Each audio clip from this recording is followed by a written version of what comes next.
Cette vidéo présente les résultats importants concernant le mouvement de rotation autour d'un axe fixe.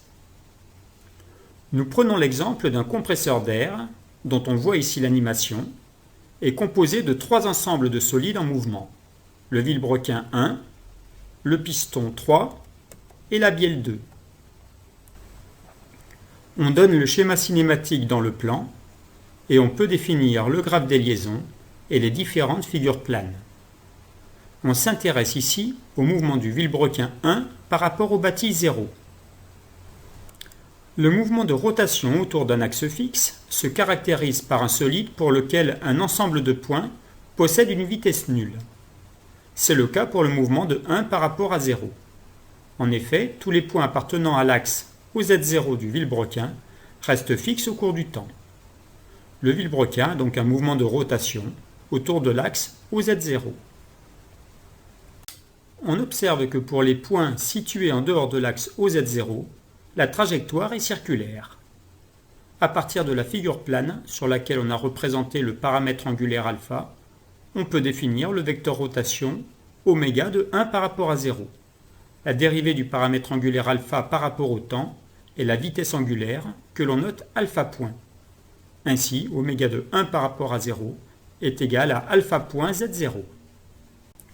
Sur l'animation, on observe que les vecteurs vitesse sont perpendiculaires aux rayons des cercles et que plus on s'éloigne de l'axe de rotation, plus la norme du vecteur vitesse est importante avec une valeur proportionnelle au rayon. En effet, le champ des vitesses nous permet d'écrire VA de 1 par rapport à 0 égale oméga de 1 par rapport à 0 vectoriel OA, puisque le point O est point fixe.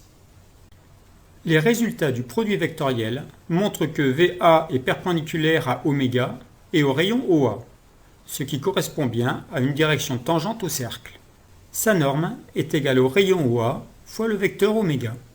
On retrouve ces résultats sur la figure plane, ce qui permet de visualiser le champ des vitesses.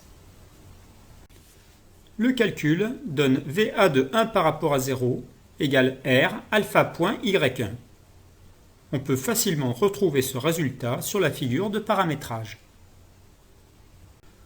Lorsque l'on a un mouvement de rotation autour d'un axe fixe, l'expression V de A de 1 par rapport à 0 égale oméga de 1 par rapport à 0 vectoriel OA sera privilégiée car elle permet d'avoir la direction, le sens et la norme du vecteur vitesse.